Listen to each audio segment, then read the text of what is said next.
Ардчилсан намаас иргэд сонгогчдын санал хүсэлтийг сонсох, харилцан мэдээлэл солилцох, улс орны нийгмийн эдийн засгийн байдлын талаар үнэн зөв бодит мэдээлэл хүргэх, иргэд орон нутгийн амьдралд тулгамдсан асуудлыг илрүүлэх, судлах, танилцах, ардчилсан намын анхан дунджихтны байгууллагуудын үйл ажиллагаанд дэмжлэг үзүүлэх, гишүүд дэмжигчдийн санаачлах, үйл ажиллагааг дэмжих, идэвхжүүлэх, намын бүх шатны сонгуульд гишүүдийн хамтын ажиллагааг сайжруулах зорилготой нээлттэй удирдлагыг зохион байгуулах гэж байгаа лээ.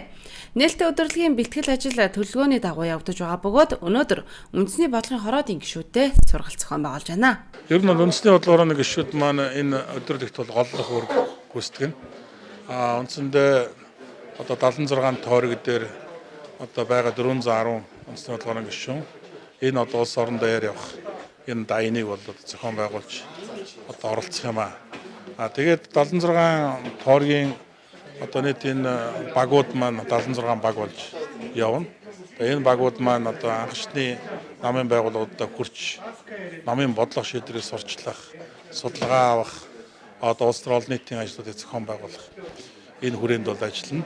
Ардчилсан намын нээлттэй удирдлага аймагуудад 2018 оны 5 дугаар сарын 14-ний өдрөөс 6 дугаар сарын 15-ны өдөр, нийслэлд 6 дугаар сарын 1-ний өдрөөс 6 дугаар сарын 15-ны өдрийг хүртэл зохион байгуулагдах юм байна. За ингээд 28-29-нд нээлттэй удирдлагын аянд зориулсан өвбөхийн үндэсний бодлогын гишүүдийн одоо дунд сургалт 2 өдрийн сургалт явуулж байгаа. 400 гаруй гишүүн байгаа. За энэ нээлттэй удирдлагын аянд зориулсан сургалт маань 8 чиглэлээр ингээд 8 багш маань ингээд сургалтаа өгнө. За энэ чиглэлүүд маань бол үндсэндээ бол их хурал, ерөнхийлөгчийн, за намын одоо чиглэлээр одоо ийм мэдээллүүдийг үндэсний бодлогын хорооны гишүүдтэй ингээ хүрэх. За ингэснээр бол одоо үндэсний бодлогын хорооны гишүүд маань 300 гаруй сум дүүрэх тийм ээ. Энэ дээр очиж одоо яг гишүүдтэй үндсэн одоо намын маань бодлого юу, чиглэл юу илээ одоо тийм ээ. За үндсэн одоо их хурлын бүлэг маань одоо ямар үйл ажиллагаа явуулж байна, ерөнхийлөгчийн маань бас үйл ажиллагаанууд одоо тийм ээ.